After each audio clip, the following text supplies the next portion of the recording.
Good evening, everyone, and welcome to the September 4th, 2013 meeting of the City Council. I would like to introduce our guest tonight, Mayor Pro Tem Colton Hall, and my name is Mayor Brian Garrett. Tonight, the Pledge of Allegiance will be led by prayer by Mayor Pro Tem Hall. We will now proceed.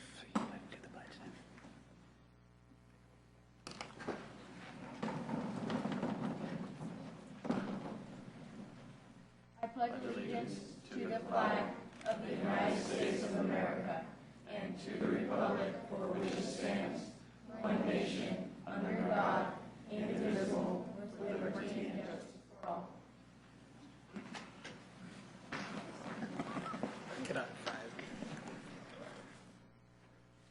We will now proceed to item 1A of our agenda. Presentations by the public on the matters not on the agenda. Please note that speaking in front of an audience can make people nervous, so please no boos or catcalls while anyone is speaking. Our first speaker is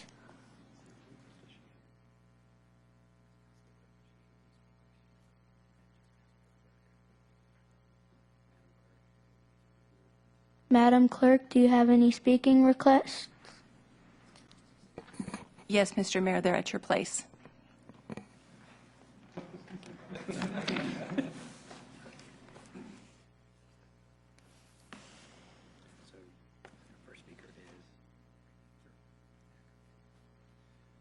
Our first speaker is Lori Ackerman.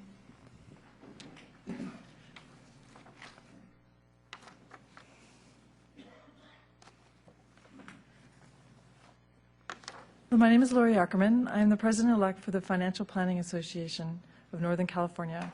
I'm here to thank the City of West Sacramento and the Mayor and the City Council for their continued support for our Financial Planning Days, which will be held October 26th of this year, the last Saturday of October.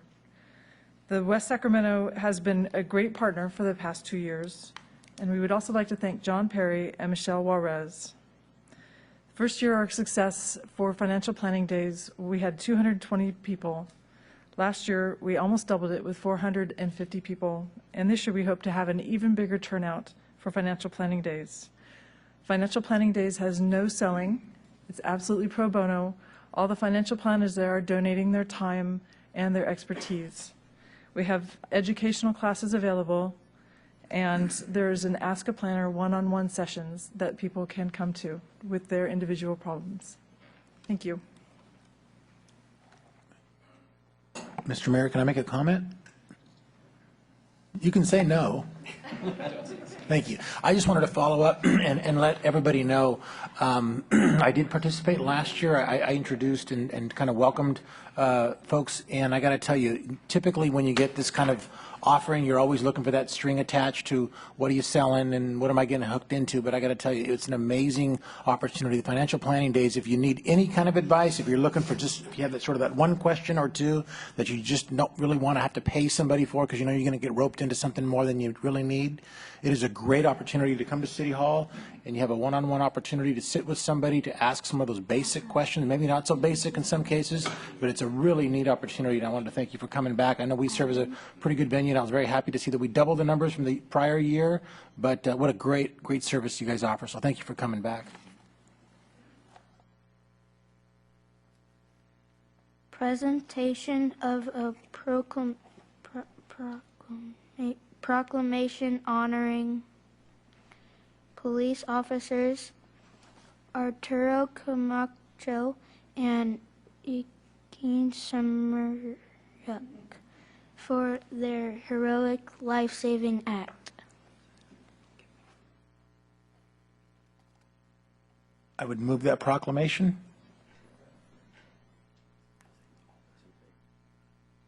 All those in favor say aye. Aye. Any opposed? The motion carries.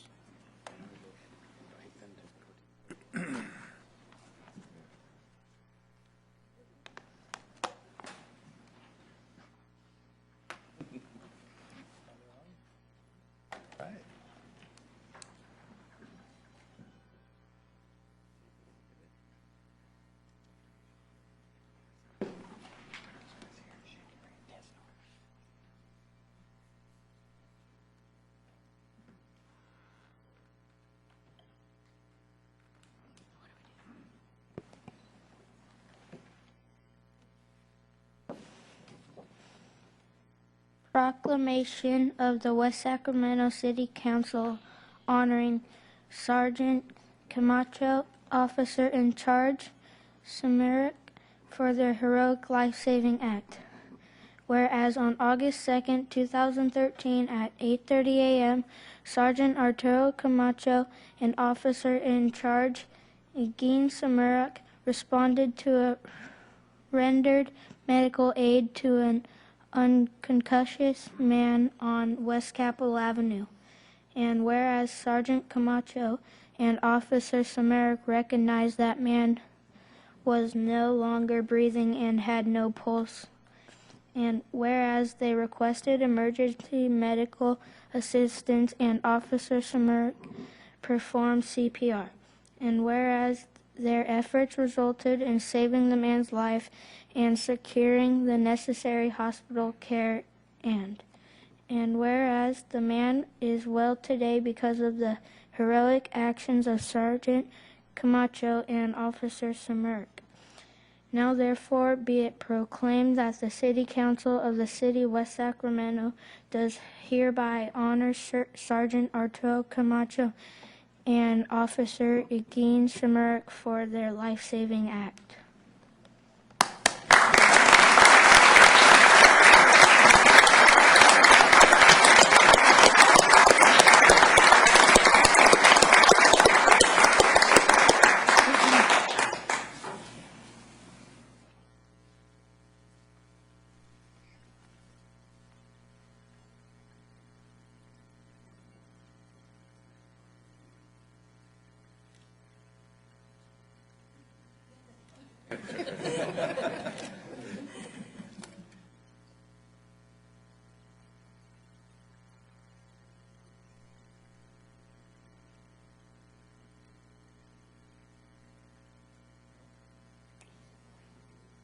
Denise can do it.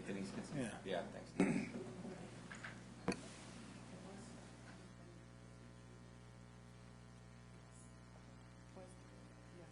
Yes.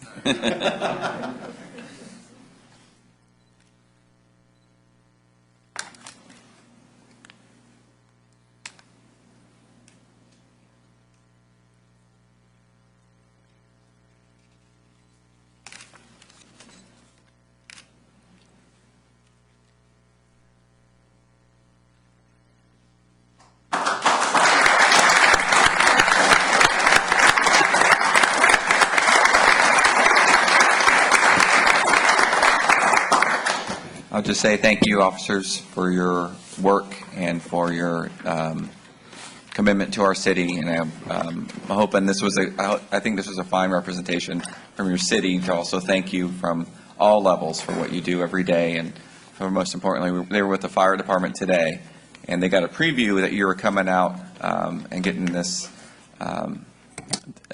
this recognition. And so they are well aware of kind of what you did and your early intervention, right? We learned that earlier, right? Into saving this man's life. So thank you very much for what you did, and we appreciate your service.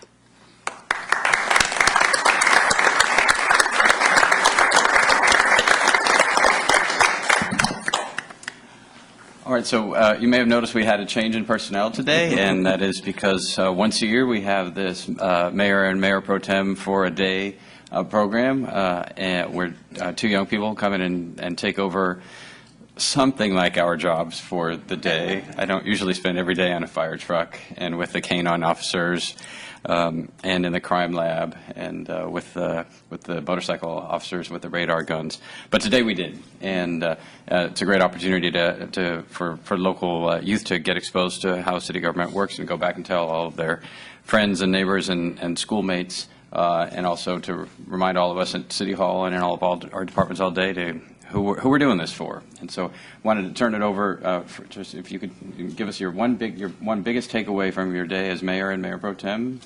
Mayor Brian Garrett going first. My favorite part of the day was probably the fire station and getting to take a tour of the fireplace and riding on the fire truck. That is a lot of unhappy police officers right now. Ken is going to be in a lot of trouble. All right. My favorite part of my day was going to the firehouse and be able to ride in a fire truck.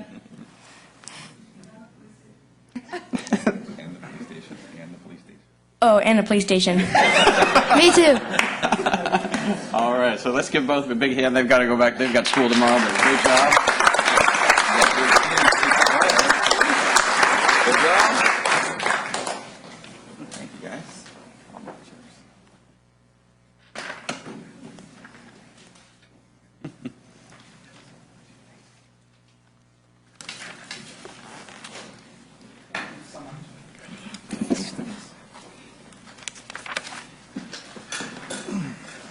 All right, so we are going to return to our regular agenda, which is item 1B, council communications. Are there any reports or other communications this evening? Mr. Villegas. Thank you, Mr. Mayor. Just real quickly, the Sacramento Regional County Sanitation District met on the 28th of August, and as the council will recall, I was trying to keep track of some late changes regarding the purchase of excess industrial capacity at the sewer plant.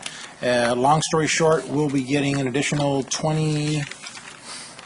nearly 28 credits. So all that conversation that we had how to divvy up the handful of credits, we get 28 more to figure out how to use. I think the agreement that everybody's going to buy into, I suspect, is that it'll all have to get used by June 30 of 2015. So we probably want to put those to use pretty quickly. And those who don't have the option of cashing them in, they don't have. I think they have more value in using them than they do getting straight cash for our 28 additional credits. So.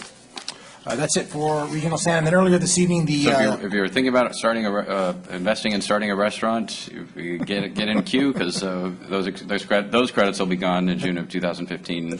That's right. So. Yep. So that's yeah. So we can put those to good use. That'll help offset some of the cost of hooking up to our regional sanitation district plant. The Port Commission met earlier this evening, and just a couple items. The 270 acres that currently exist, called the Seaway property, which is the property kind of on the north and south of Southport Parkway. There was some discussion about sort of where that property is going and what we're going to end up doing with that 270 acres. And so in large, again, long story short, the conversation about what that property will look like and what we're going to end up doing with it and how it will be used will be part of our general plan, a larger citywide general plan conversation that will start up in the fall. And then we received a brief update on some of the hazardous materials cleanup that's occurring in the port and the progress to date on that, and the likely possibility of additional recreational uses in the port as a result of getting that waterway cleaned up. That was it. All right, Mr. Johannesson. Thank you, Mr. Mayor. The West Sacramento Housing Development Corporation met on August 22nd. In addition to the efforts of the organizations refinance of existing properties, they're continuing down along that path to both reduce the loan payments, also free up some cash for some of the redevelopment or the rehabilitation work they're doing. They've also, that organization also signed the Delta Lane Partnership Agreement after numerous months of negotiation. And also the head of the West Sac Housing Development Corporation, Paul Kolaric, should now be in contact with city staff as we move through the homeless strategy, as that's one source of affordable housing in West Sacramento. The Yolo County Housing met on August 22nd as well. The only significant issue there was a discussion about the rehabilitation of one of the properties. Thank you. Mayor Pro Tem Ledesma. Thank you. This morning, we had a meeting of the Downtown Riverfront Streetcar Project and the Policy Steering Committee. The mayor and myself attended, as well as Councilmember Johannesson as the alternate. We had a good meeting today. One of the items we looked at was finalizing, or at least getting the final mapping for the preferred alignment of the streetcar line that will stretch from here at City Hall down up across the bridge through Sacramento on 8th Street and then down through Midtown. So again, that's the starting point for us, and we're moving forward with that. We also spent a lot of time looking at a draft economic benefit analysis, which begins to quantify some projected economic increases and benefits to the value, sales tax, hotel property taxes, hotel TOT tax, and other benefits that could come from the project as we move forward. So it was a good meeting, lots of collaboration between us and Sacramento City, and so we'll meet again. We'll get the final report on the economic benefit analysis. They said probably within a month or two, and so that will be ready to share with the public at that time. So that's all we have for now. Thank you. Great. We have a SACOG transportation meeting tomorrow. The one item, I don't think I reported on this before, but it's been in the newspaper, the dispute about the state of California's recent reforms on the pension side, and the odd determination from the U.S. Department of Labor that it would jeopardize every single transit project in California. It obviously has gigantic implications. There's been a lot of shuttle diplomacy going on both regionally by the transit agencies and by the governor's office. And we're trying to tread lightly. The transit folks are very worried about it happening. They're also worried about being too aggressive in our battle with the federal government about it. And so they're leading. The charge isn't the wrong word given the approach that they're taking, but they're leading the work on that. But it obviously has big implications for RT's projects, and by extension, it will have implications for for the streetcar project as well, if it delays their ability to deliver on the South Line in particular. So it's something we're watching really closely. But I think at least at this stage, RT's asked that the rest of us keep relatively quiet while they try to execute a more nuanced strategy with the federal government. I have made contact with the Secretary of Transportation, who's a former mayor, to try to make sure that they are fully engaged, and they do understand what's at stake. And the challenge is a provision of the law that Congress authorized 30 years ago, but it's having wildly unintended consequences for for the projects and for the pension reform strategy that the federal government itself has endorsed. So, all right. The other issue I'd note, we're still working on the rollout plan for the regional bike share, which is really a three-city bike share in the first phase of Davis, West Sacramento, and the city of Sacramento, on trying to make sure we get that right in terms of the distribution of stations and the relative social equity, environmental justice stuff, which has big implications around where in those three cities and how many in each of those cities and all that sort of thing. So there's been some internal work that's been going on over the last couple of days to try to make sure that the rollout, as it's happening, starting today and tomorrow, puts us in the best position to deliver on a good bike share program that'll work for the urban core. So. All right, any other reports or communications? We have no appointments this evening. We've already dealt with item 2, so that brings us to the consent agenda, items 3 through 12. Are there any items on consent for a separate question or comment or to remove? Did you note that item 4 was pulled at the request of the applicant? The city manager is informing us that item 4 was pulled at the request of the applicant, so that won't be on the consent agenda. Are there any other items? Item 5, we have a request for public comment by Mr. Lowell. So item 5 is consideration of second reading and adoption of ordinance 13-3 regarding density bonus and ordinance 13-4 regarding reasonable accommodation. Thank you, Mr. Mayor. William Lowell, West Sacramento. For the record, I just wanted to reiterate that my wheelchair ramp is about 99% complete, and I just I think it's only appropriate after everything's all complete that I'll be taking a picture of the entire ramp and using this as an argument for more homes to be built with this universal design or wheelchair accessibility, because so many of us in our later years we come to need this kind of thing. And with the universal design, it's a much less expensive way of being ready for it when it happens, rather than have to come back and modify the existing homes. And there's too few homes that are that way now. So even at 50%, it would take a long time to catch up. So I'm hoping to see more homes built with that universal design. Thank you. Thank you, Mr. Lowell. All right, so that's it on the consent agenda. I've seen nothing further. Is there a motion? Moved by Mr. Johansson and seconded by Mayor Pro Tem Ledesma. All those in favor, please say aye. Aye. Any opposed? Hearing none. That motion carries. The consent agenda is adopted. For item 13, because my primary residence is like 4 feet away from the proposed action, I'm going to recuse myself and turn the gavel over to Mayor Pro Tem Ledesma for the public hearing on item 13. Thank you. I'll wait for you to vacate.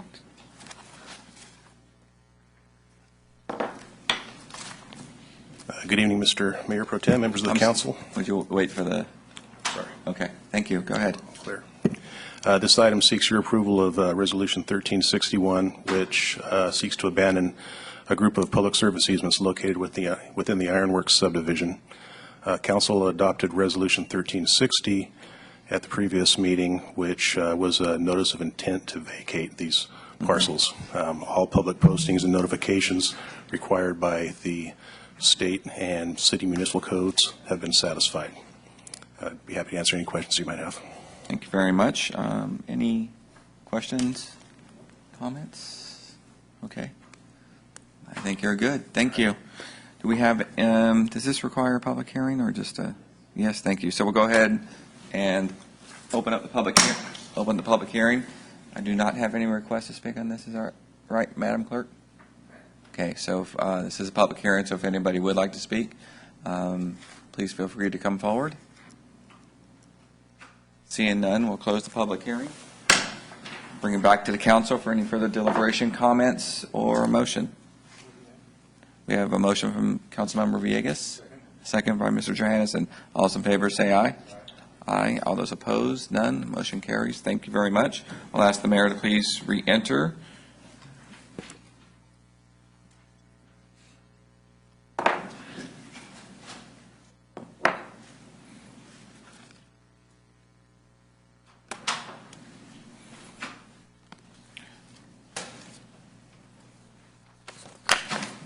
Thank you, Mr. Mayor. All right, thank you, Mayor Pro Tem Ledesma. Item 14 is a public hearing regarding appeal of the Planning Commission's approval of a variance for a single-family residence located at 309 F Street.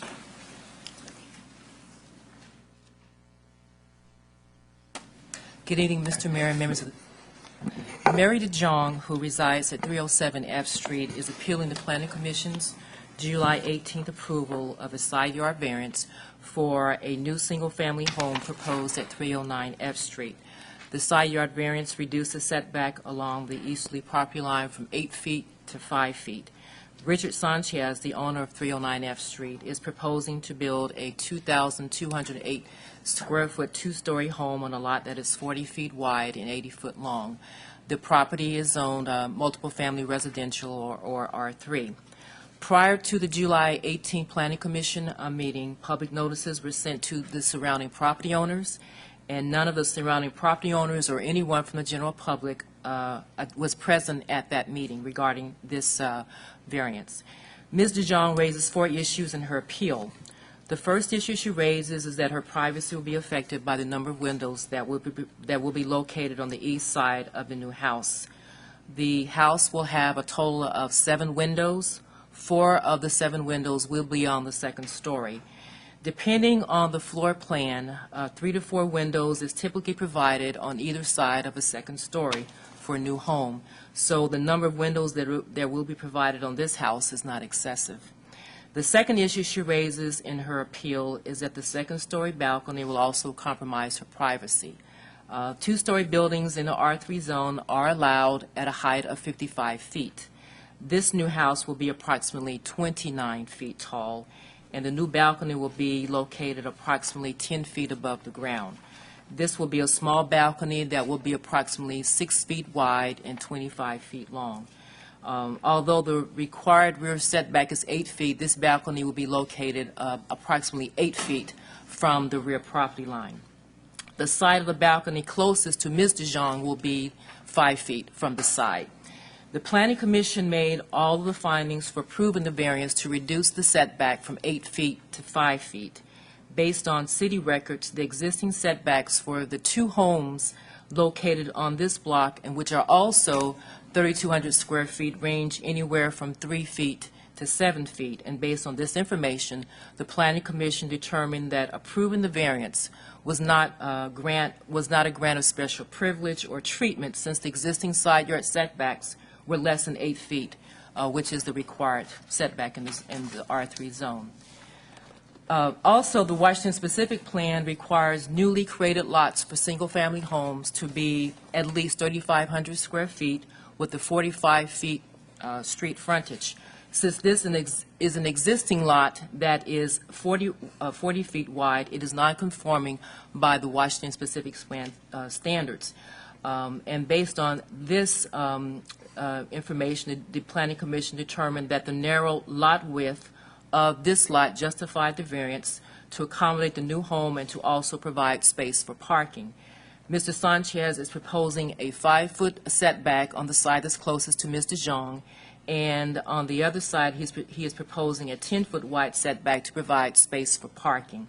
And I'd like to clarify that in this instance, the specific plan supports parking on that street for guest parking, but parking for the residents living in a new home must be provided on the site.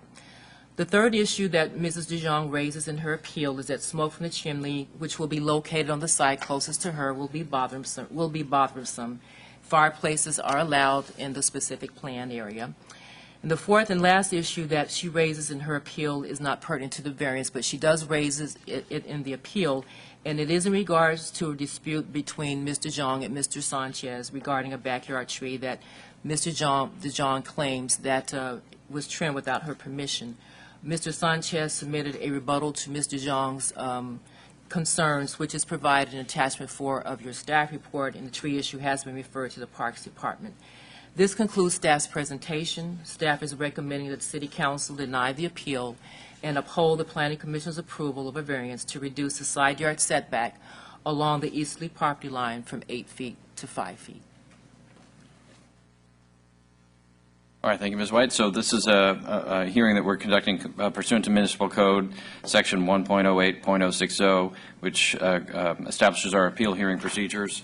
That policy that's been adopted pursuant to that code section requires that I read the summary of the procedures into the record for everyone's benefit. The following is that summary. So we're about to open the hearing. Then I'll ask all members of the City Council to publicly announce any testimony or evidence that they may have received outside of the hearing process. We refer to those as ex parte communications.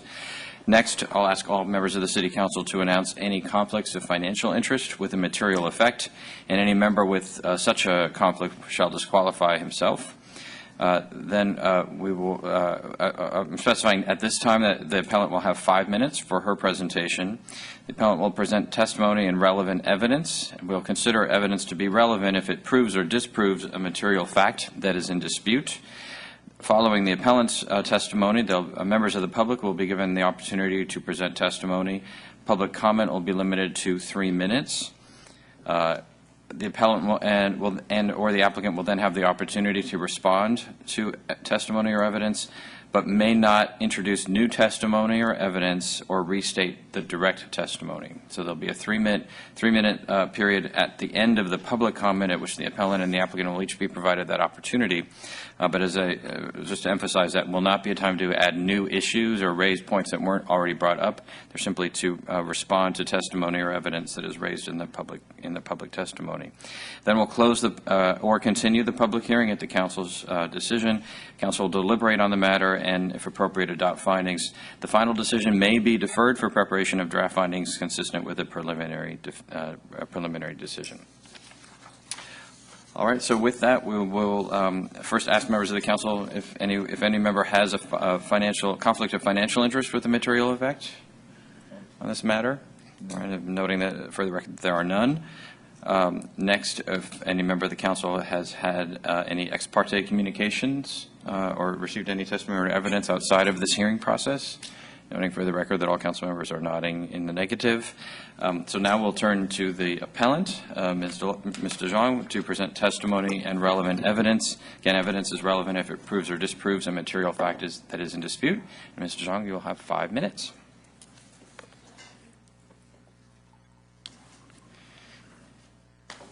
And for time management purposes, let me simply note that the fourth issue, the tree issue, is not within the scope of any action that we may take this evening. So if you're making a judgment about how to spend the time in the presentation, because that's not a matter which is appealable in this format, that you may choose to focus on the other issues rather than the tree permit in this particular. It's up to you. You may spend the 5 minutes however you choose, but that is not an issue that can be considered by the council in terms of its consideration of the other issues that are present in the appeal. Okay, I don't feel like I was given very good information about, what was not going to be allowed to be presented. That it was only new evidence or only things that could be proven, that the things that Ms. White stated. I did call and ask the clerk, for some guidelines, and she said that I would be told, at the meeting, read it out, and I thought, well, that doesn't give me a whole lot of guidelines to, know how to present this. And as far as the tree issue goes, I feel like it really does pertain to the whole privacy thing. So we haven't yet started the 5-minute clock. So you're asking a question about the procedure here.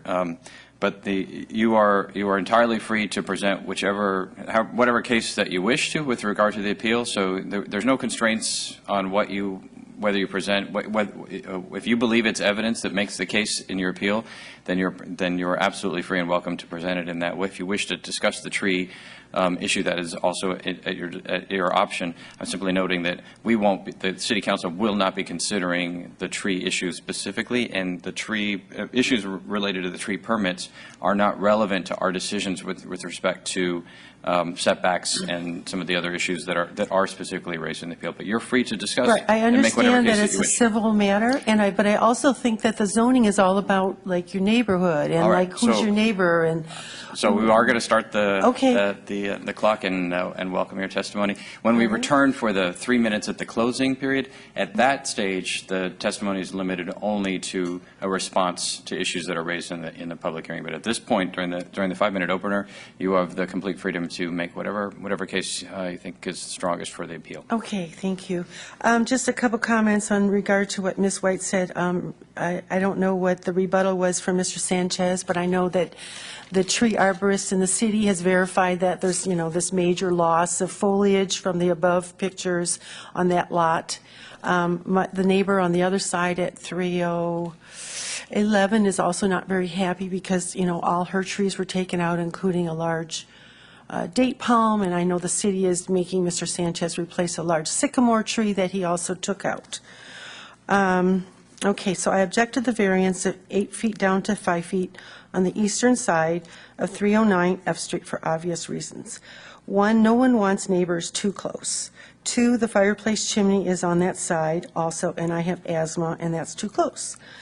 3, the owner has not proven to be a good neighbor so far. He has irreparably harmed my 100-year-old black walnut tree in violation of the city's tree preservation ordinance.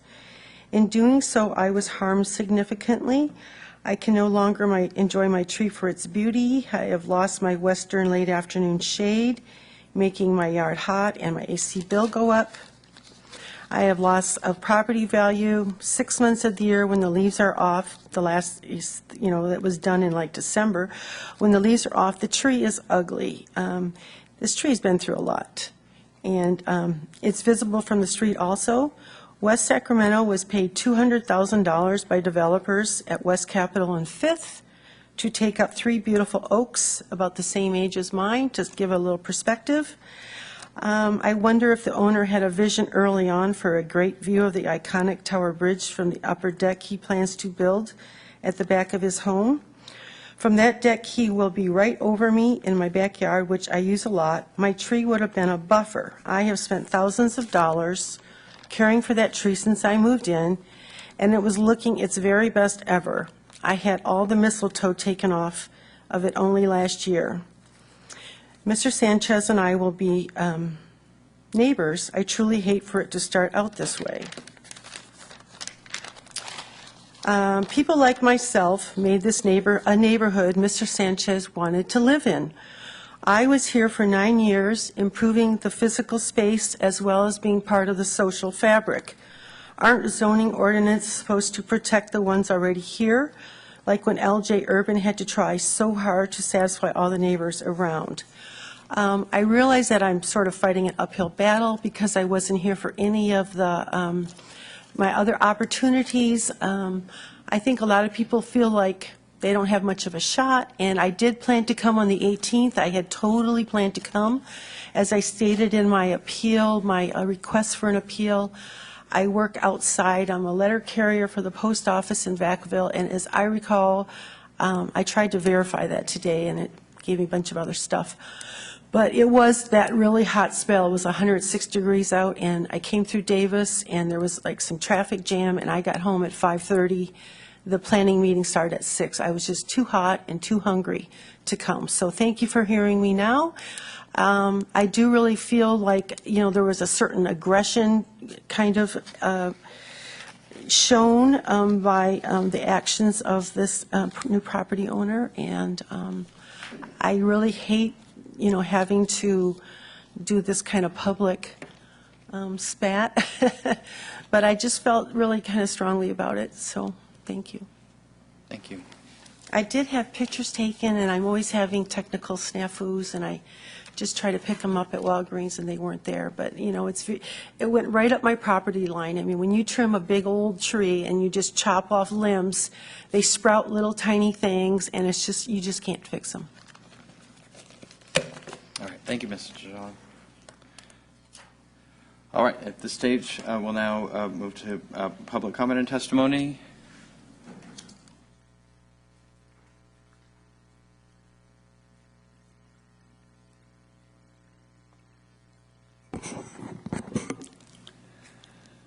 Good evening, Mayor Baldwin, council members. I'm Michael Brady. I'm the architect for Rich Sanchez, the owner of the property. I'd like to address the staff's report and comments that way that have been put into the report for this evening. First of all, I want to thank planning staff and in particular Ms. White for her cooperation in this approval process. It's been a long one. Excuse me. The issues that were brought up by Ms. White, the windows and the 6-foot balcony, chimney, and in the setback and that sort of thing, I'd like to address. First of all, the windows are about the same on the second floor. And I think she clarified the fact that they're pretty standard for a second floor side yard situation for windows. The balcony is actually 6 foot deep north to south. The overall lot, 3,200 square feet, is oriented north-south with 80-foot dimension. The balcony is actually 11 feet off the property line on the south side. Mrs. DeJong's house is about 29 feet off of the south property line. So her house is further north. The rear wall of her house is further north than this home will be. The chimney is a uniform California building code allowed us in the setback for a residential application. I think the bottom line here is that this was zoned R3, and this particular owner wants to put an R1 use on the lot. So we're asking for what's typical to R1 setbacks and to accommodate the access and layout of the home. We do need the 10 feet on the west side for access and parking, and on the east side, it is the 5-foot setback that's being requested is typical to the neighborhood, and I do believe that Mr. Jong's east property line is in that same 5-foot category. So it's nothing out of the ordinary for a single-family home to have a 5-foot setback in America. The lot also has a curb cut, existing curb cut on F Street that is on the west side, so it would be typical to have the drive on the west, and that's how we laid out the home. Is that 3 minutes? Okay. We would ask that you would support the staff report and those findings, and I'd like to introduce Jim Petty, the contractor for the project. Thank you. Good evening. My name is Jim Petty. I'm here as the contractor developer working for Mr. Sanchez. I've known Mr. Sanchez for many years, and in December I got a call from him, and he told me he had bought a lot in West Sacramento and was interested in building a home. And we met over, and I got my first look at the Washington neighborhood and saw what the city had done and how they're looking forward to making that a really fantastic location for residences. And we've been working consistently on this project since then, and going through the process. And we found the finance market to be extremely conservative, and the option here to the side setback would, if we had to reduce the size of the house, would only reduce the cost of building the house marginally for the square footage, but the other fixed costs would remain high. And it's unlikely that a smaller house would qualify for the value to loan ratio that we need for the construction loan. So we feel that if we had to build a smaller house, for one thing, it wouldn't meet Mr. Sanchez's family needs, and the other thing is that it wouldn't have the value that we need to secure the financing. And we hope that you can uphold here tonight the approval of the Planning Commission for the side yard setback. Thank you. Okay, thank you. Does anyone else wish to address? Mr. Sanchez? All right. Sure. Mm-hmm. I also wanted to thank you, Mayor, and the City Council for allowing us to come before you and, in rebuttal of my neighbor, Mary. I, too, want to be a good neighbor. I have met with Mary on actually various occasions trying to work out issues. But I think, as you heard, the big issue here is the tree. I hired a professional tree service company to do the cutting of the branches that were into my lot area, which, I was told by professionals. As you can see, I have tried to hire very experienced people to help me through this. It's not an easy process to go through and build a home here. Although, my family and I like the city of West Sac, and we want to make it our home. We live nearby now, and we work downtown, so it's a great place to live. And I want to invest in your community, but we started this process months ago, and it's not an easy process. What you haven't heard here is that I have already altered my floor plan several times to comply with the requirements, and I'm not complaining. I want to do the right thing, and that's what I think I've been trying to do. But it's to a point where things are actually delaying this project. It costing me quite a bit financially. Even that said, my family and I still want to live here, and we think it's a great place. I hope Mary and I get along in the future. I'm not trying to do anything different. If you look at the photos that I provided in rebuttal, her house is as big as the one I would build. Her windows have the same type of exposure. Setback is similar, as Mr. Brady explained. The city has already invested in the curb and gutter. I'm just trying to do what others have done. So I appreciate your time and your consideration on my project, and I hope you rule favorably on that. Thank you. Thank you. Anyone else on this item? All right, then I'm going to invite Ms. DeJong back up for her rebuttal. Just a reminder that this is the time to rebut and not to restate either the earlier testimony or any other new. And I said earlier that this would be a 3-minute period because all of the public testimony were there were 3 representatives essentially of the applicant. I'm going to provide 5 minutes for up to 5. You don't have to take it, but up to 5 minutes for the rebuttal. All right, thank you. Well, I bought my house as it was, so I wasn't part of the whole planning process, and I do have a really short space between me and my neighbors, and I don't quite know how that happened, but I do know my fence line isn't right. We built, according to the guy I bought it from, they built the fence line to accommodate this rather large date palm that was there, and about a year later, after I moved in, the guy cut it down, so I've somewhat lost some of my property, but hopefully I'll get it back someday. But that's where the fence is, but it's probably not wrong by much. And then I've only spoken with Mr. Sanchez basically the night before he left a note on my door saying he was the new owner and he was going to be cutting my tree back the next morning. And so he left me a phone number, and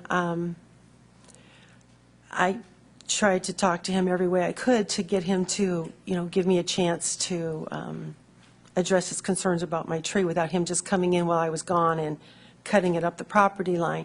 Now, he states that his people said it was fine to do that, but mine's a heritage tree, and he did not get a permit, even though he, told me he had.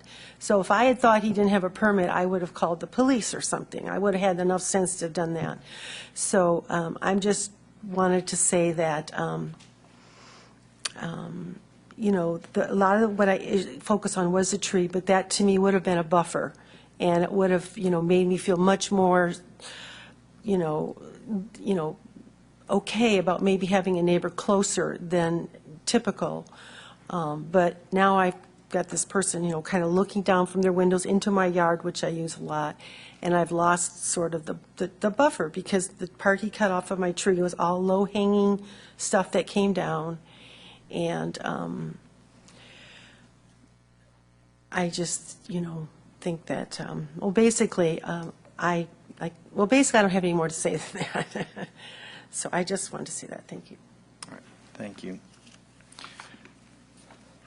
All right. At this stage, I'm going to close the public hearing on this item and turn to the council for its deliberation. Are there any questions of staff or any comments at this time? Mr. Villegas?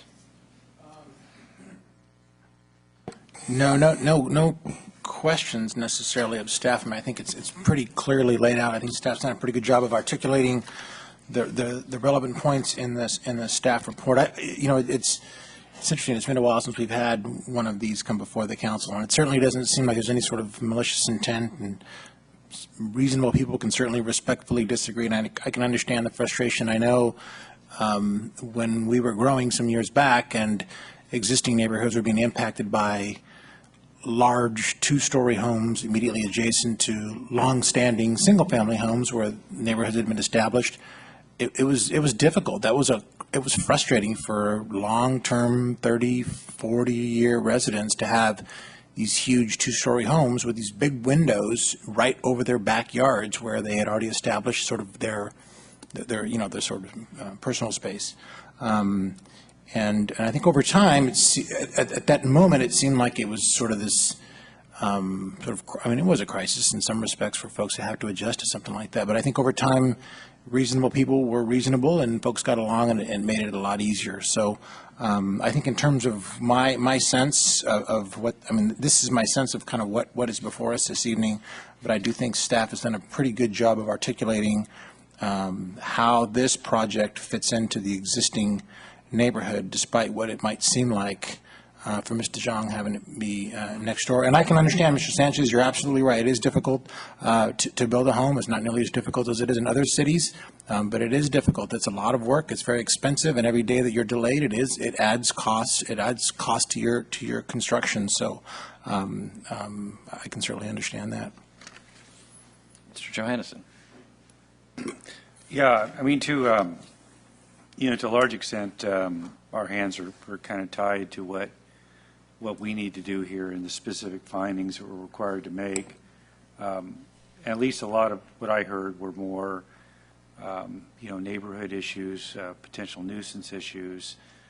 But, I do think this is a problem that's going to happen more and more as we, particularly when Brighton, Broderick, and some of the surrounding areas start, values increase and people start remodeling their homes. So this is not going to be an unusual situation, and it really comes down to being good neighbors with each other, being considerate of the folks. And, I totally get the visual aspects and the privacy aspects that were there before this project, but is in terms of what our authorization to do, we really have to go with what the law says and what the ordinance says, and leave it at that. But so I would uphold the staff's recommendation, but would greatly encourage both of you to work together if there are issues, to try to work it out among yourselves. Mayor Pro Tem Ledesma. Thank you, Mr. Mayor.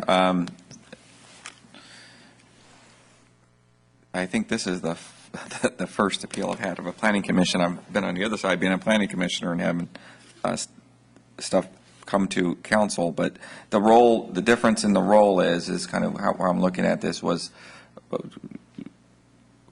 looking at the process and the planning commission's process and reviewing this application, and were the findings made, were that staff follow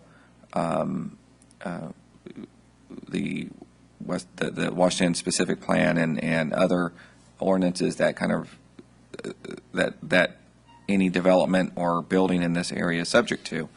And in reviewing it, staff has laid out the case that the findings could, in my opinion, it could be made.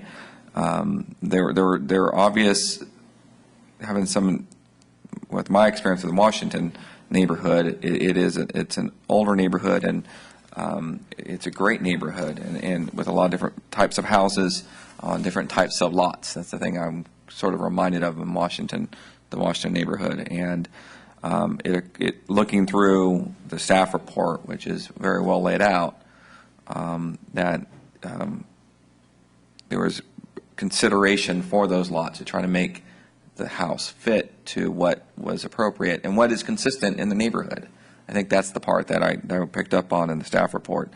That is exactly what the commission looked at and what staff was presented with. So I understand, again, that certainly the frustration of a neighbor, especially in infill type development where you have an open lot and you have somebody come in, and we've had it before in other parts of the city where there were open lots next to existing homes. And the growing pains are there, and I understand it. And I'm hoping that you could find a way to work through those. I think you live in a great neighborhood. Hopefully the new home, and looks like there was thought going into it from our staff, from our commission who provided their input into it. But hopefully you can find a way to move forward from this and resolve the issues in any way going forward. But I'm tend to be supportive of the staff's recommendation at this point. So thank you. There are a very limited number of issues that are actually before us. The only appealable question here was the variance, not the tree, not the second story, not the windows, but really the one, the CUP to do the construction at all. And then the second was the variances with respect to the floor area ratio and the setbacks. But to me, actually, this isn't saying much at all about the growth in the neighborhood, because this house is consistent with the one right next door and others in the neighborhood. And so in some respects, this is the opposite, right? What the project that could have been built on this piece of property without having to come here for any approvals at all was a multifamily residential. So an apartment complex of some kind, or condo tower, or not tower, but a multi-story condo or apartment complex is what's supposed to be on this piece of property according to the Washington specific plan that was created through an extensive amount of community and neighborhood involvement from throughout the Broderick area. That's the zoning for this parcel. So what's being requested, what the action that the Planning Commission had approved was not building a multifamily residential unit, but building a single-family home. And building a single-family home that is not much larger than any other single-family homes in the neighborhood, and that has a setback that is consistent with other houses in the neighborhood, and that has a second story that's consistent with other houses in the neighborhood. So, if anything, this may be one of the last ones like this where it's not a much more significant and direct sort of conflict around growth. So, to me, the variance makes entirely good sense, because the reasons for not granting the variance don't make sense if the alternative would have even more severe impacts that are identified in the appeal. If you were to build a 3 or 4 or 5 story apartment building here, the issues would be at least as severe as they are under the option of a single family home. And and given the symmetry between what is proposed to be built here and even Ms. DeJong's property, there's really, to me, there's not a basis for approving the appeal and overturning the Planning Commission. So I agree with my colleagues and will support upholding the appeal. All right. So if there's no further discussion on this matter, then is there a motion? All right. So it's been moved by Mr. Johannesson. Second. And moved by Mayor. I'm sorry, Ms. DeJong. The hearing has completed. The hearing is done. All right. So it's been moved and seconded. All those in favor. Let's take a recorded vote. Madam Clerk. Councilmember Johannesson? Councilmember Villegas? Yes. Mayor Pro Tem Ledesma? Aye. Mayor Cabaldon? Aye. So that motion carries. And who seconded it? Mr. Villegas. Thank you. Right? All right, Mr. Villegas is a second. All right. Do we need any further action or findings? The findings are consistent with what the Planning Commission has adopted already, so. I think we don't need any further action on this, right? We don't have an appeal procedure to state now. Okay. All right. Thank you. All right. That brings us then to item 15, which is the West Capitol Avenue Active and Secure Initiative Workshop. Chief McDonald.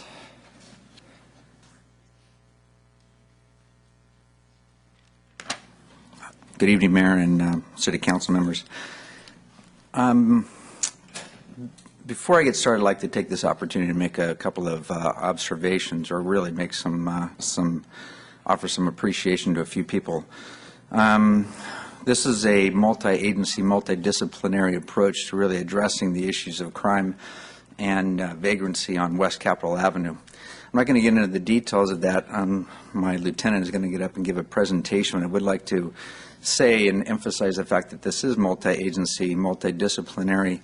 I'd like to thank, Fire Chief, Marty Tuttle and Carol Richardson, Fire Chief Al Terrell, Jeff Michaels, Phil Wright, Dinix Anbia, Bob Johnston, and also Charlene Hamilton for all the members of their departments that they have committed to this program.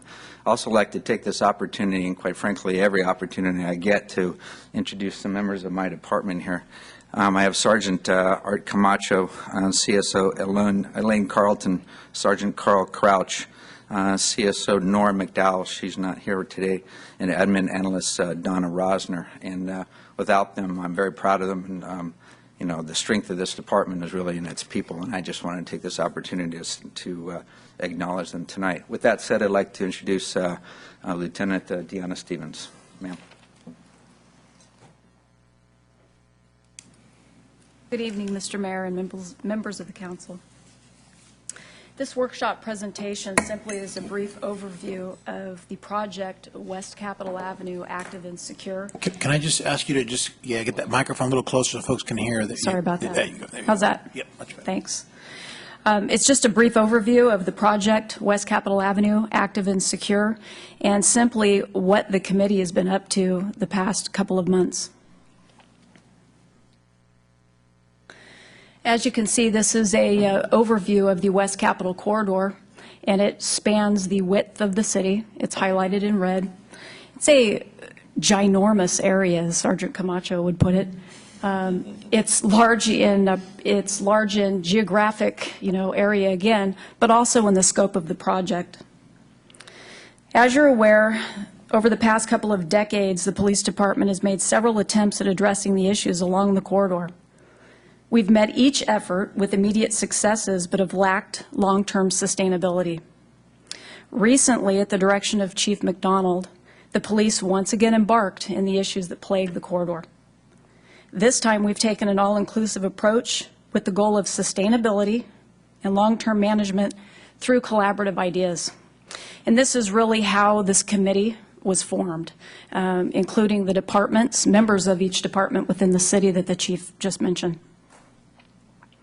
The calls for service along this thoroughfare account for a significant portion of the city's overall emergency services response.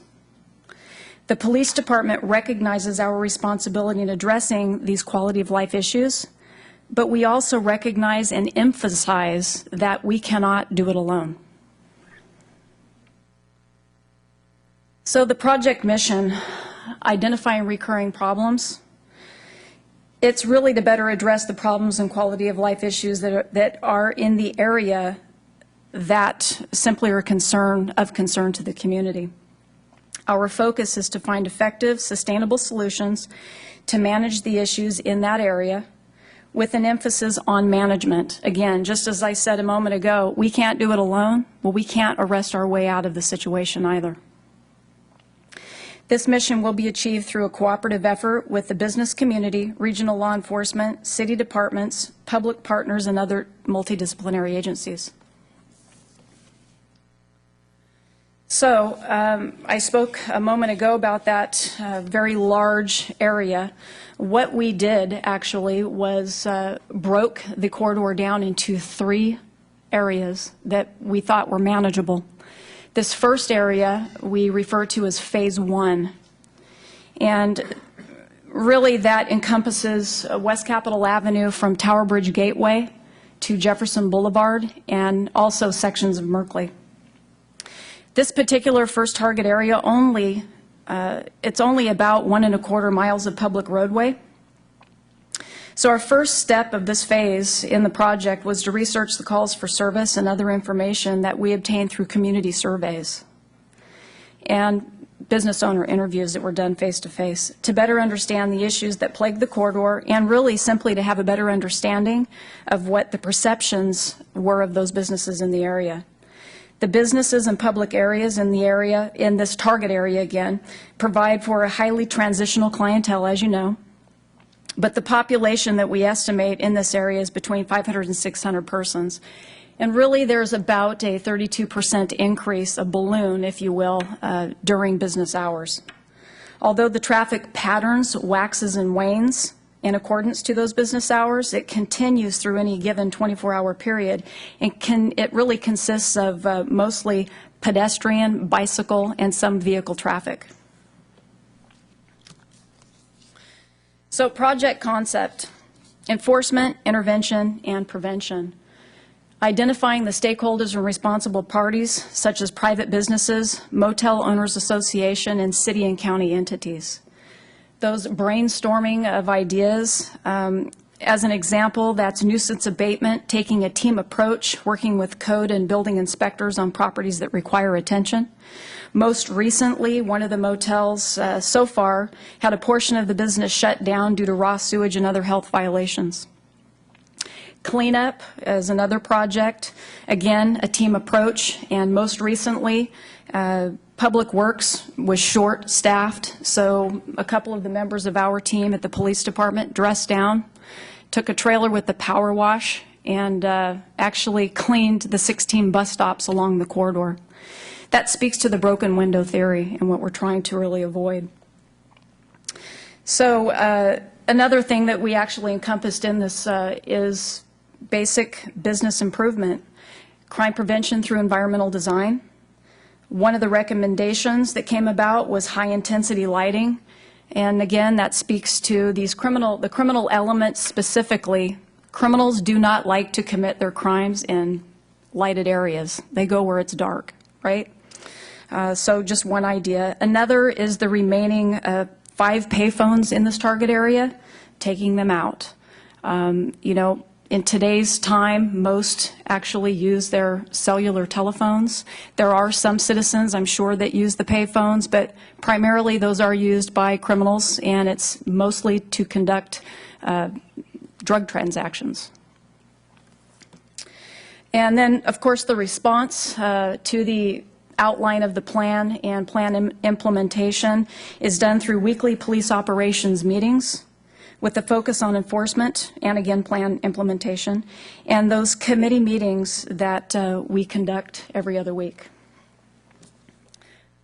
Collaborative efforts, 55 businesses were contacted, and information was brought back to the committee being used to assist with the project plan development. We will be conducting a Business Watch meeting this month on September 23rd to discuss goals, ideas, and expectations. So when I talk about goals, I mean not only our goals of the city, but also the goals of the business people. Really, what do you want the area that you're doing business to look like? The ideas, again, not only our ideas, but theirs, speaking to those specific goals. And then the expectations. What do we expect of them? But really, equally as important, what do they expect of us? Please. So here we're looking at community surveys that I spoke to a moment ago. These surveys were conducted in person, and of the 55 businesses that were contacted and surveyed for needs, all but 5 businesses participated. Again, the purpose of this interaction was to better understand the issues from their point of view.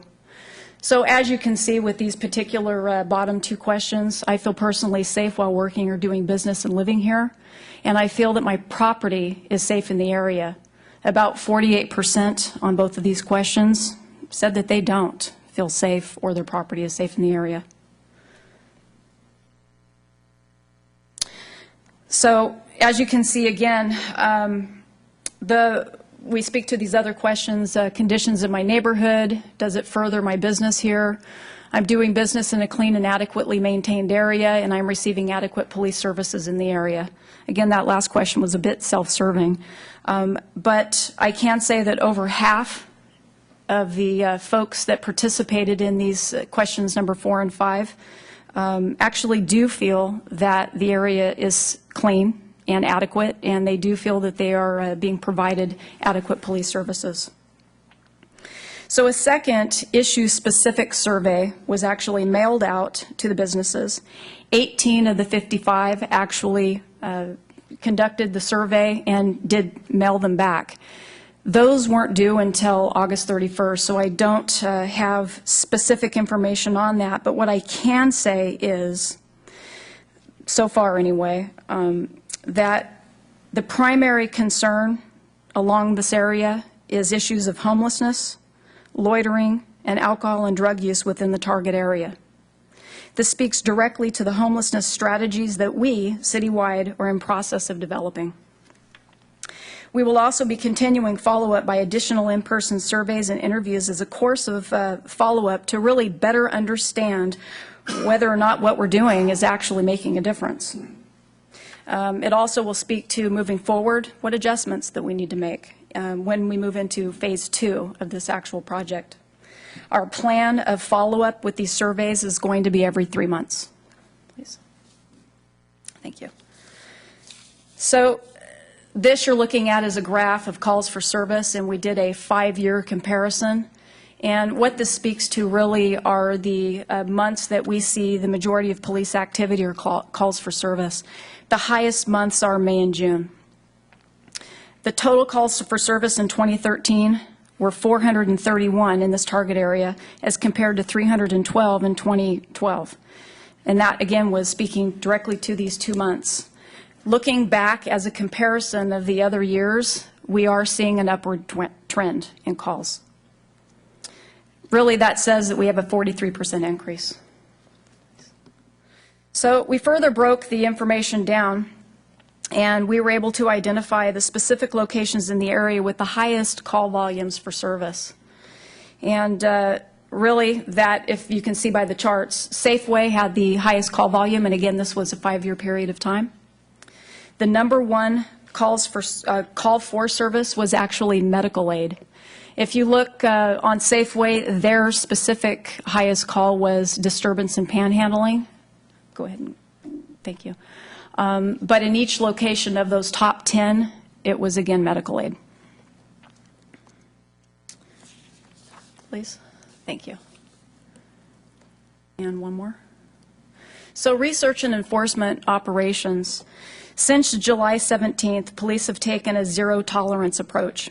We've made an 126% increase in enforcement activity since July for seemingly minor violations such as riding bicycles on sidewalks and jaywalking.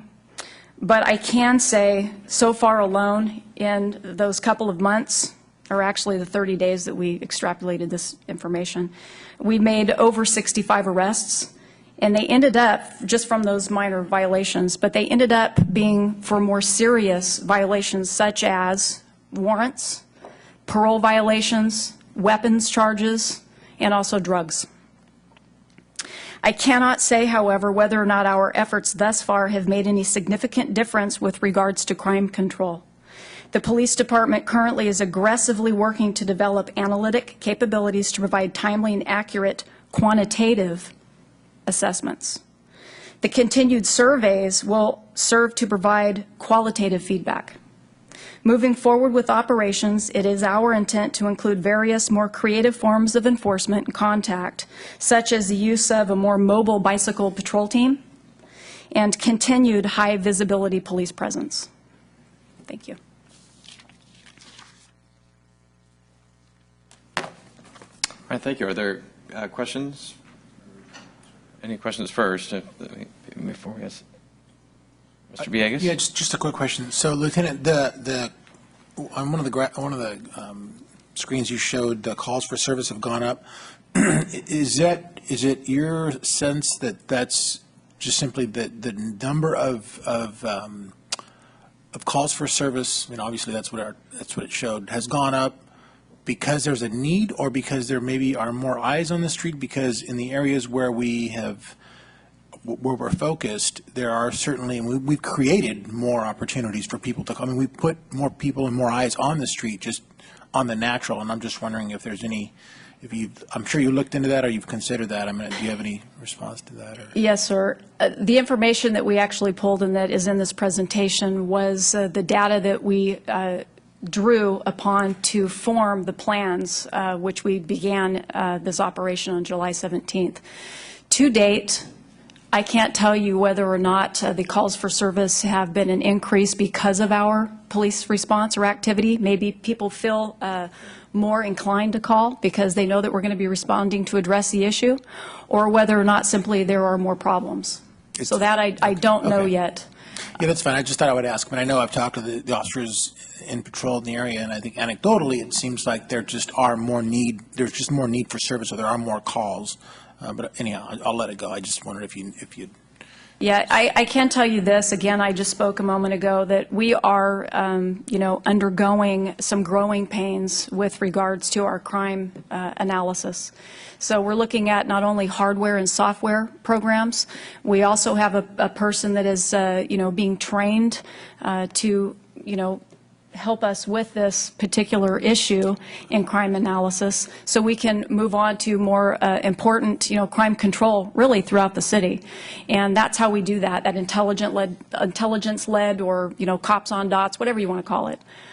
So we are struggling with that, but we're working hard to get there. So, and I actually have to say kudos to Elaine, because she's been really working hard to try to make this happen. But we just don't have the information to date to speak to that. Any other questions? All right, then, Chief, did you have any closing comments on this item before we turn over to Just wanted to emphasize the fact that the homeless strategy is, as Deanna referenced, is going to be at least the next phase of this is going to be presented to council at your next council meeting. So you'll see a nexus between the two.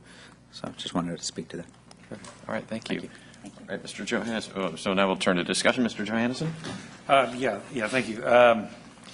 Yeah, going through your presentation, first of all, I'd like to commend the chief and staff on putting together a program that tries to quantify feeling and emotions in a district, which is I think what your questionnaires are doing. I mean, you can't, whether someone is safe or not is really a perception.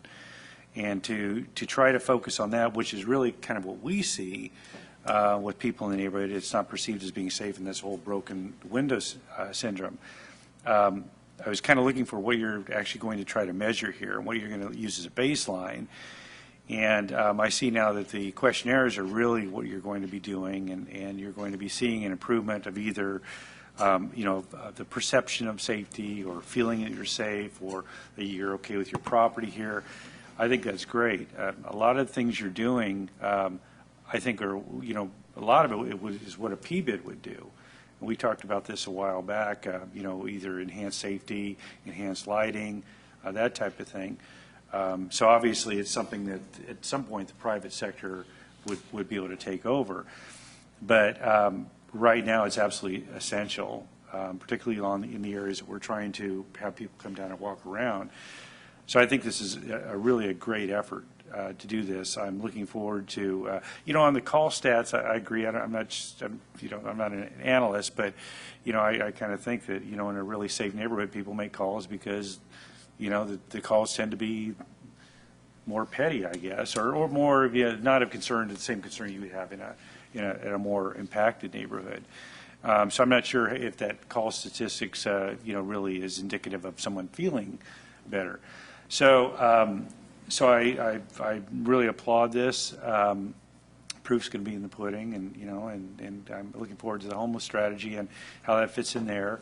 We just anecdotally, we've all heard over the last 6 months or so how the issues that are happening along West Capitol Avenue, business owners, and it's a deterrent for people that are coming down here. So we need to do something about it, and I think this is a really good showing of how proactive we can be in this area.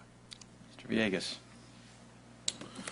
Thank you, Mr. Mayor. Just a couple comments. So the data that you showed us, and the data that it sounds like you're trying to create and develop for that quantitative assessment is awesome. That is precisely where it seems to me that law enforcement is moving rather than just sort of doing what we've been doing. I mean, I think that sort of data-driven policing is critical. So I love hearing that. I think you're absolutely right on. You are the expert, so I know you're right on. But that makes a tremendous amount of sense to me. One thing that I did notice, and it went by pretty quickly on the screen, and I would love to hear maybe more later, in terms of, the townhouse. I thought I saw 800 calls associated with one motel on West Capitol Avenue over that 5-year period. So that is just unbelievably I just don't even know how to describe what that is. That's just ridiculous. If you're dragging police to that location 800 times over that 5-year period, something's got to change. I mean, I just don't even know how to describe what, and I know you guys already know that, but I saw that number on the screen, and I didn't get a chance to read all of them. You guys moved pretty quickly through it. I know you know what you're doing, but I'm hoping that there is something more coming on that, because I don't want to put up with that. I don't think anybody, I know you guys don't. So I hope there's a plan to figure out a way to address some of that. We've tried here in the past, and we've always gotten pushback for a lot of different reasons, but that's just absurd. The broken window syndrome, you're absolutely right. I mean, the fact that you guys took the power washers out and just tried to kind of clean up even just some of the bus stop areas where I know in some cases it looks like people are living in them, is right on as well. So I think the whole thing makes a lot of sense. I love what you're doing, and I'm looking forward to seeing how it turns out. Mayor Pro Tem Ledesma. Thank you, Mr. Mayor. And Chief, thank you very much for your and your staff's work on this. To all of you, thank you for your work and bringing this to us. And I know we've had a couple of conversations about this and the importance of West Capitol Avenue. And for me, seeing the report, first of all, I'd like to get a copy just of so I can remember all the stats. I saw them and was kind of in the same boat as Councilmember Villegas and going, oh my goodness. But, you know, that's the part that I appreciate. There's some real information coming back about your assessment. And I think that is just so important to us, just to know that we're tracking this. And I understand that you're forming it and you're continuing it's continuing to evolve. But, you know, as much as we can start to establish what that baseline is or what it should be on West Capitol, and being able to measure it in whatever way we choose is important. There's a couple of things I did want to ask about, sort of the next steps or just sort of my thoughts on it. Is first, it's on that and kind of measuring the quantitative way. And I agree with everything Councilmember Johannesson said in terms of what you are choosing to measure, because it is important to get if people feel safe and what appearances are, because I think that's in large part, you know, the issues we know that are on West Capitol are sort of, you know, I've walked across the street to have lunch with our city manager, and there are elements on the sidewalk that we had to question, like, oh, you know, what are we in for, right, Marty? So, you know, it's how people feel along that streetscape. And the reason when this came to a head for us was because this is where we've invested a lot of resources here to get this building here and to get the Los Rios building across the street and the community center and the library. This is where we've said this is a great gathering place.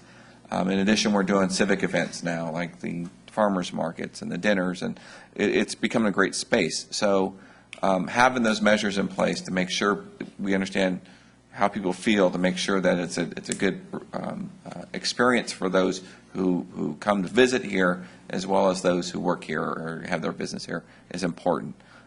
So I think that's the one thing that I might give input to, is that we get a lot of people here going to the bowling alley, or they live in Southport.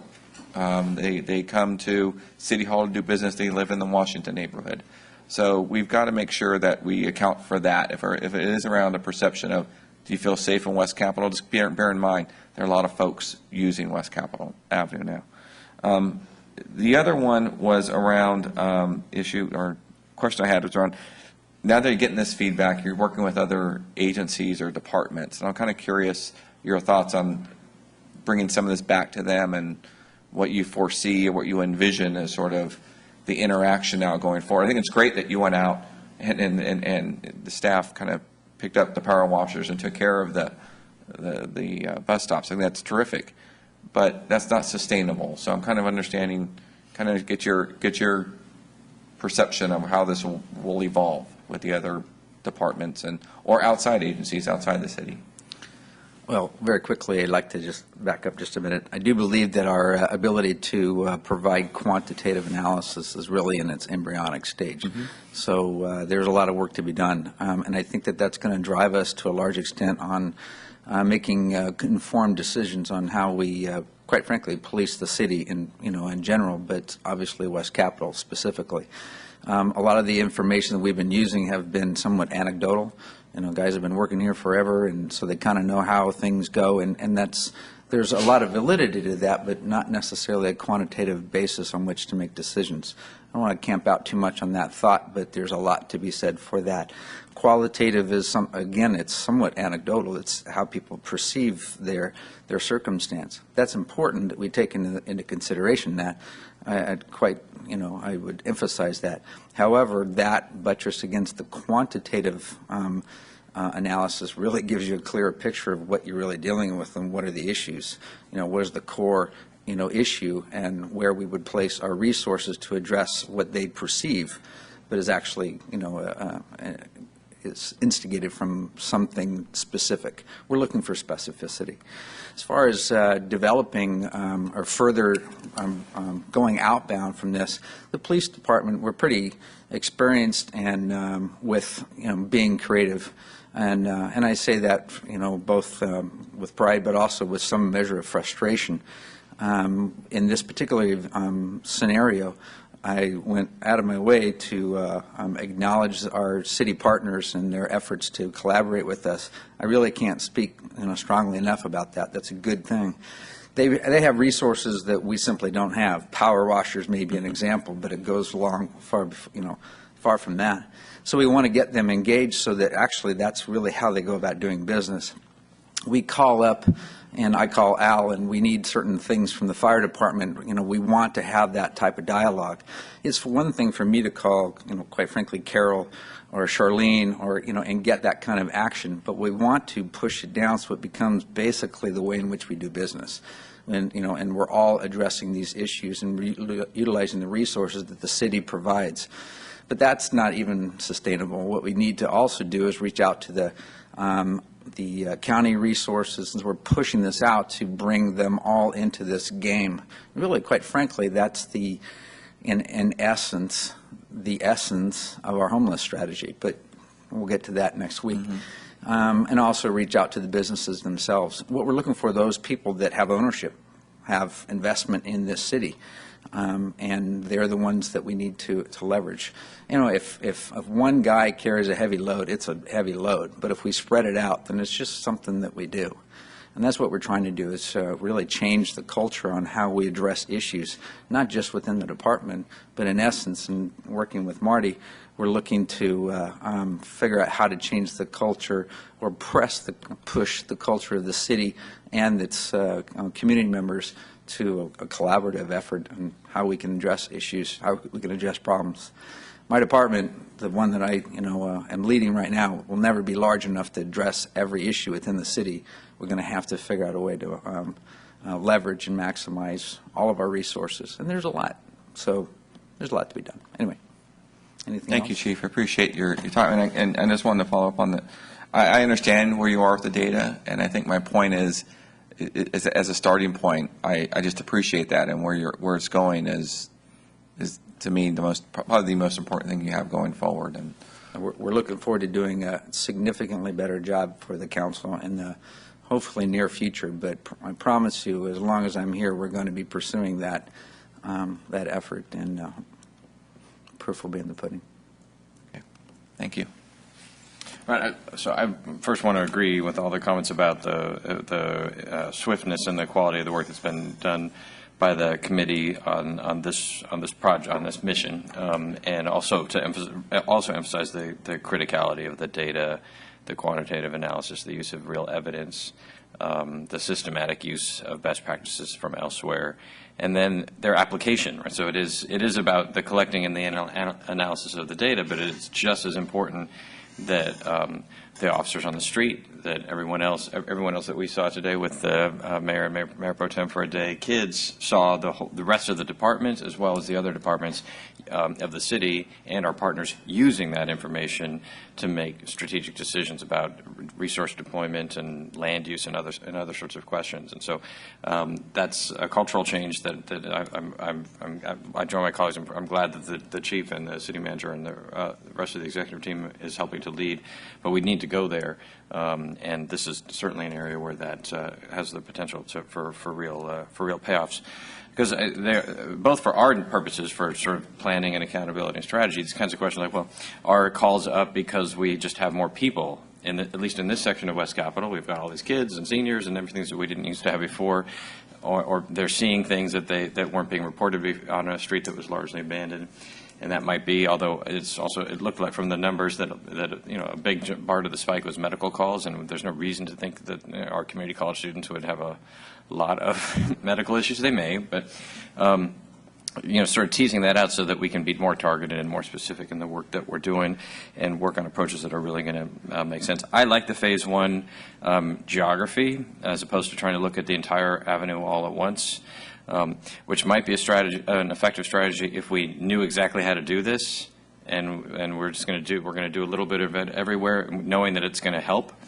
But too often with these sorts of issues, because of the complexity of the problem, we don't know yet, and we have to. I think part of it we have to prove we can create I was going to say insecure. That's an active and secure space that we can create that in the city, and then begin to in a part of the city like this, and then extend it once we've learned those lessons and we've made concurrent overlapping investments and initiatives by various partners and agencies within the city, all in one concentrated location, starting with the $50 million that we've already invested here in the public sector. And so that, to me, that's one of the key questions around the, sort of teasing out the data, is that we, our intention in building City Hall and the college and the library and the community center, in changing the dynamics of the street, with a lot of attention paid towards the public safety implications of environmental design when we did the streetscape improvements. If you had asked us back then, we would have said, if nothing else changes, that should result in a safer environment when that's all up and running. Well, it's all up and running, and we need to take a good hard look at, is that working, and if not, why? As we're looking at doing similar improvements along the rest of West Capitol Avenue, how do we make sure that those function effectively? Because we're not going to be able to spend $50 million every 2 blocks. That's not going to work. So we need to figure out of what we've done, what has had a positive impact, and what can we do better next. I didn't quite understand why the Merkley commercial strip was not in the Phase 1 area. In the Phase 1 area, it ends. It is. It is. Okay. But did you see on the map? It jets up. Merkley itself is, but the south side of Merkley was not in that map. At least it flew by, but I made a note that part didn't quite make sense to me. Merkley is part of it. We were trying to go one street north and south, and obviously on the north side you really have Safeway. Yeah, so I think it grabs the street. At least on the map, it grabbed the street, but it didn't. But there's stuff on the other side of the street that I know is an area that has issues. The parking area behind the businesses on Merkley, where we've made an investment before. We ought to be thinking about particularly the Sycamore and Landmark Lofts portion of West Capitol as well, because that we have this challenge. If we're going to encourage folks to move in, and we want those projects that are being designed and built to very high standards, and the management standards that we've insisted on are also very high, but they will get captured by by forces that we don't want if we're not able to secure the areas that they exist in. And so, although on our regular time frame it might not make sense for us to go to a Phase 2 that quickly that deals with those areas, especially if Landmark Lofts goes forward soon. But even with the apartments at Sycamore, we do need to be very attentive to creating a zone where folks feel as though they're in a secure environment, if we want those housing projects and therefore the eyes on the street that we're creating to be successful. I love the zero tolerance piece. So I live closer to West Capitol Avenue, like a block away, closer than any other city official in the history of the city. So it's not anecdotal to me. I'm on it every day, and not just the physical broken windows, which I think is what we have often focused on in terms of our code enforcement, but the sort of chaos and disorder that is announced by the wrong way cycling and the cycling on the sidewalk when we've just spent all this money on perfectly good, amazing, excellent bike lanes on both sides of the street is a very, very, it's not even that subtle. I was going to say it's subtle, but it's not that subtle of a marker that the public does not control this space, that this is a place of disorder, and if you rely on some order, this may not be the place for you. Right? That's maybe not be the intended message, but that's clearly what's conveyed, is that this is sort of anarchy here by the small fact that of those activities. And so I really applaud the work on what for some folks might seem like incidental issues. Like there must be something more important to do than those, but those activities are very strong announcements about what is allowed in that district on a more generalized basis. And so, we shouldn't be doing that for the rest of our lives, devoting lots of resources to that, but we do need to do that to make it very, very clear that's not what the West Capitol Avenue corridor is. It's not a free-for-all. So I really appreciate the work that's been done in that regard. Then the other area that's come up in our discussion is our motel standards ordinance, which was a compromise when we adopted it, as I think has been hinted at by some of the comments up here, where, frankly, the major debate we had about it, or one of them was, should there be a provision? Would it be okay for us to include a provision that banned public urination? Now, that's a very low standard for sort of active, secure, clean, and safe. And we adopted that ordinance. It did not result in the widespread closure of motels. It didn't put anyone into business or bankruptcy.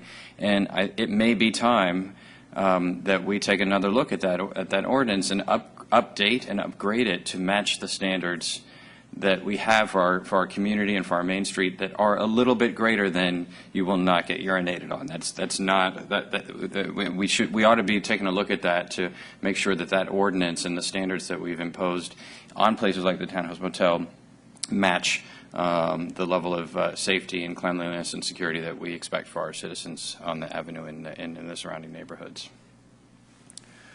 Mr. Villegas? Yeah, thank you, Mr. Mayor. Just two things I wanted to just bring up. So to piggyback on the last comment that you made, because but 6 months ago, I think we passed an alarm ordinance where normal, ordinary, law-abiding residents who have an alarm that goes off multiple times will have to pay a cost associated with a police response time because you're basically taking police officers off the street.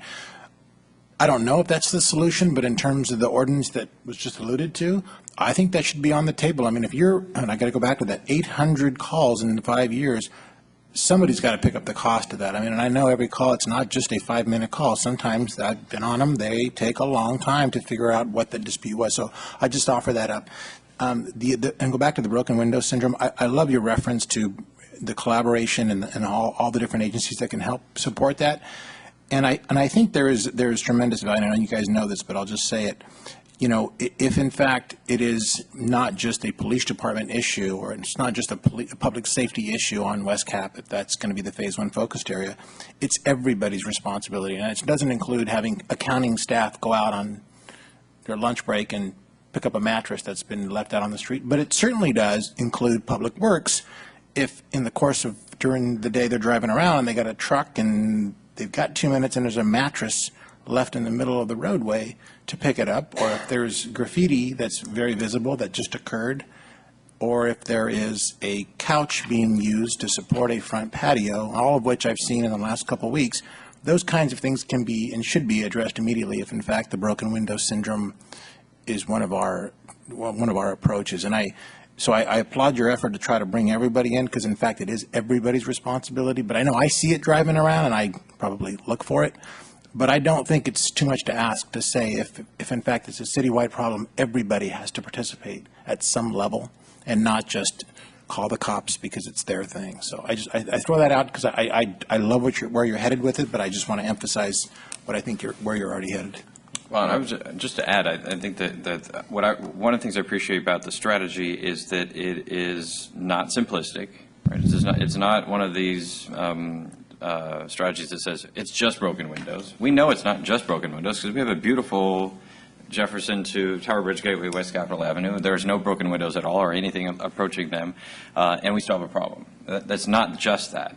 But if we allowed all the windows to get blown out and we did our other strategies, that would be part of the problem. And so this strategy recognizes and tackles the complexity of the problem without letting the complexity become the problem, where we simply say, well, we just, it's hard because there's so many factors involved and there's so many agencies, and let's have a 5 years of collaboration about it. It is both action oriented and sensitive to to the various parties that need to be part of the solution, while simultaneously taking appropriate actions that you can now.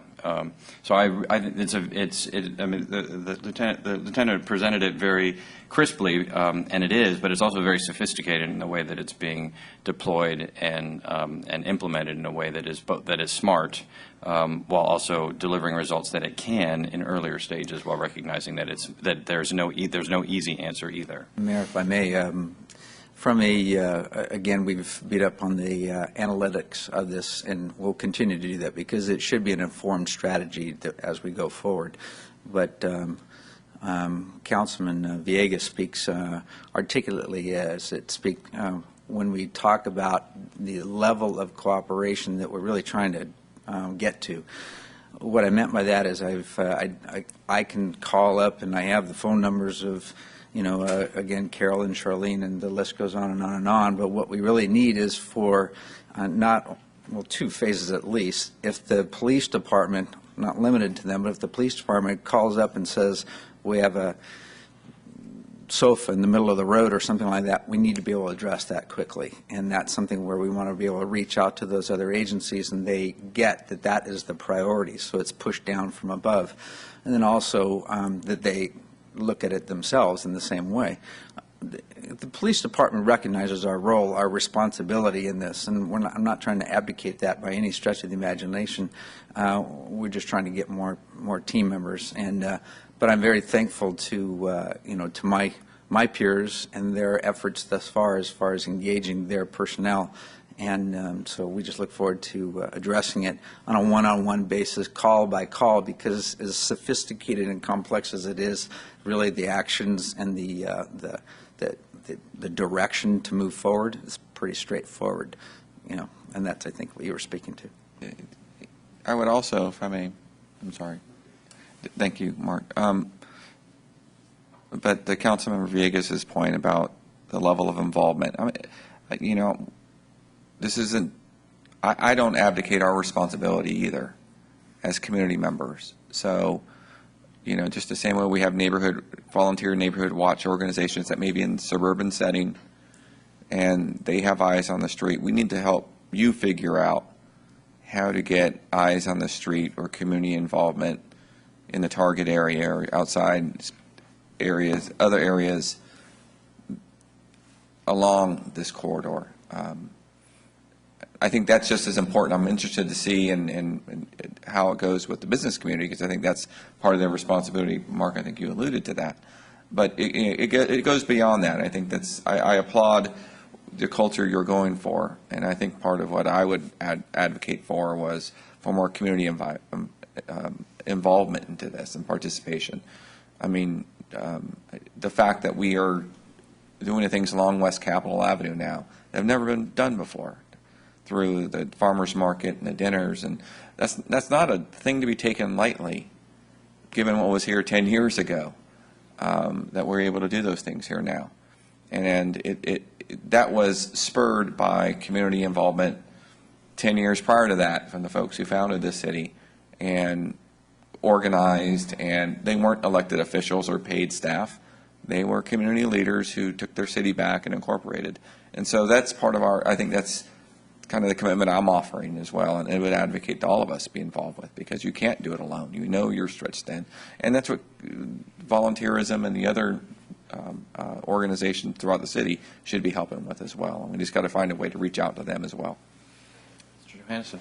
Yeah, I mean, just a quick question on the calls. Now, fire also responds to these calls as well.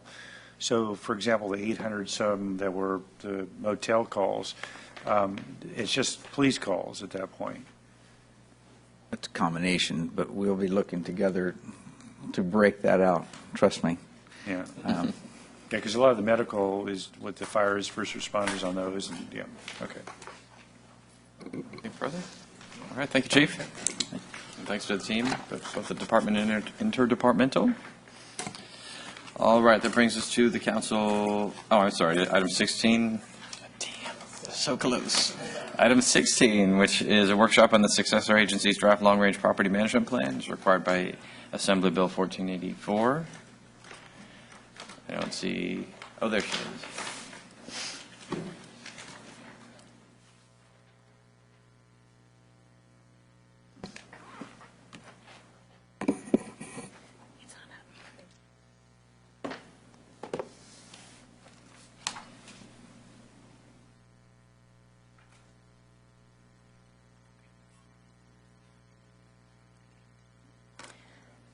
Have we heard this item yet, or did I see this at the Oversight Board already? You've seen the draft recommendations. This is the draft plan. Okay. We've been bringing it to you. But have we all seen the draft recommendations, or was that only the Oversight? We brought it to you in July. We did, to me? Yes. Okay, to us, okay. Yes, the City Council saw it in July. Okay, thank you. Yeah, sure. So we have a brief presentation for you this evening on the long-range property management plan. Thank you for this opportunity to go through the plan with you this evening. The plan is structured along the required elements as described in Assembly Bill 1484. There are two required components: recommendations for how we will dispose of the property, and then a comprehensive inventory that describes various different information about the parcels that are in our current asset list. The recommendations are in inventory or grouped by geographic area, as shown on the map on this slide. Sections 1 through 6 of the plan not only meet, but they exceed the requirements under Assembly Bill 1484.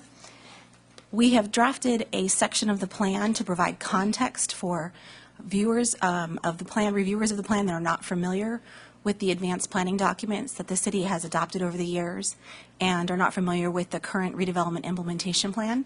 So we've prepared a summary, and we wanted to use that as context for the draft recommendations. The recommendations were, as you mentioned before, were previously presented to both the Oversight Board and the City Council. There's been one minor change to the recommendation on one of the properties, 2400 West Capitol Avenue.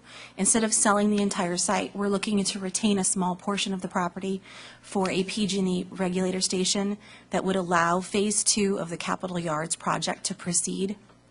It's part of the Line 172 PG&E project. A majority of the report, which we brought the full report so you could see what it looks like, is oriented towards the Department of Finance. Sections 7 through 9 contain a large amount of attachments that provide evidence for the content that's in the inventory, as well as evidence for the values contained there within, and also include a summary of the previous actions that have been taken by the Oversight Board that resulted in the remaining 14 parcels being on the asset list. The Redevelopment Agency in March of 2011 was presented with a list of all the assets at that time in anticipation of dissolution. There were almost double the number of parcels at that time, but through a variety of housing asset transfers and public use transfers, we've narrowed the remaining parcels down to only 14. Next slide, please. So as we're pursuing approval of the long-range property management plan, it's important to take into consideration that we do have a very definite time limit, and we have to submit a comprehensive plan that's been approved by the Oversight Board no later than November 16th to the Department of Finance. So next week we will be going to the Oversight Board with a workshop of this plan. We will be providing the same information that we're providing to you this evening, plus additional information about the planning documents, since many members of the Oversight Board aren't familiar with these planning documents, and we'll also be going through in greater detail the inventory, since many of the members of the Oversight Board are not familiar with the assets that need to be disposed of. We'll also be asking them that evening to take into consideration a resolution that would transfer the Stone Lock facility. The staff report that's in front of you this evening mentions that there's 2 pending public use transfers. The California Indian Heritage Center, which was previously approved by the Oversight Board to be transferred to the city, but the city has not yet accepted that property. And then the Stone Lock facility, which was also included in the draft recommendations that both the City Council and the Oversight Board have seen. But the Oversight Board has not taken any action related to that. We're recommending that the Oversight Board consider a resolution at the September 12th meeting to allow the transfer of the lock facility to the City Council. And we're requesting that if you have any direction related to either one of those 2 public transfers, that you provide that with us this evening. Staff would like to begin the due diligence, the common standard due diligence that's done before the city accepts property, such as like a Phase 1, review of a title report, surveying work, etc. So by the time the long-range property management plan is submitted to Department of Finance, we can actually effectuate those transfers. And we recommend that those transfers be effectuated because it simplifies the plan, and we think that it makes the plan easier for DOF to understand, which is critical for the review period. The plan will come to the City Council back for approval on the 2nd of October, and then it will be brought back for approval, final approval to the Oversight Board on the 10th of October, giving us about a month to address any outstanding issues potentially related to the Department of Finance's review of the Cordish option on the Stone Lock property, and any other remaining issues that may come up through the various review and approval of the plan. We believe that this plan will result not only in DOF quickly approving this plan, but it will provide a blueprint for us to implement this plan very quickly and allow the city to take possession of these assets it wishes to retain and quickly dispose, have a successor agent quickly dispose of those assets, and the city as a taxing entity would receive proceeds from those that disposition, and we're looking to just take this one aspect of the wind down activities and get it done as quickly as possible. Joan Robbins and I are available for any questions, but this concludes our presentation on the long-range property management plan. All right, thank you. Are there questions for staff? Any discussion? This doesn't require action. Is there any direction to provide to staff? Mr. Villegas? Sorry, I was reading some stuff. So it's gone before. Who's already seen this? Who, the oversight board has seen it? Is that it so far, Katie? Is that? The Oversight Board has seen one of the sections, which is the draft recommendations, and they have not yet seen the Section 3, for example, which is the summary of the planning documents, or Section 6, which is the inventory. We'll be bringing that to them next week. All right. Do you have sufficient direction? All right. Thank you very much. Council calendar, Mr. Richardson. I wanted is on September 18th, and the city is a co-sponsor of the host reception, which is going to take place on the 18th at 5 p.m. And we are planning not to have a closed session that night in case any of the council members would like to attend.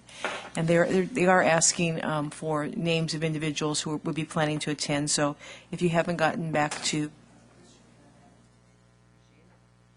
our last farmers market is going to be on September 19th. It was originally planned to go to the 26th, but after review of the programs that were planned, it was decided that the last one will be held on the 19th. On the 23rd, as Chief McDonald mentioned in their presentation, we'll have the business meeting of the Active and Secure Committee that will take place at the community center across the street starting at 4 p.m. And not on your calendar is on the 25th of September, and we are hosting the YOLO Leaders Forum. That'll take place here in the Galleria. And finally, October 5th, our second annual Trucktoberfest will be taking place from 11 to 6 at the Riverwalk Park. Questions on the calendar? I would just emphasize the YOLO Leaders event a bit. We're the host, and we don't typically participate at all. So it would, and they're partly, well, they're almost totally coming here in the hopes that we will be present. Yeah, and a reminder to myself, but. And Carol won't be so lonely at those meetings. Right. So. Thank you. What time is that on the 25th, Carol? 4:30, I believe it starts. They have 4:30 to 6, yes. The 25th, yes. I don't know why. Never mind. I will not be there. I'm sorry. I'll be in Philadelphia. All right. So it's just me and Mr. Villegas. And Mr. Christoph. It's Mr. Christoph. All right. City Manager report. Just one other item on the calendar, the long-awaited Sacramento Superior Court hearing on the Bridge District Agreement. We're still on schedule. It's September 20th at 9:30, so our attorneys are working on that matter. The IFD legislation, which is also related, is headed to the Senate floor. We're waiting for a vote there, and we'll keep you apprised. Any questions on the City Manager report? City Attorney report? Staff direction from members of the council?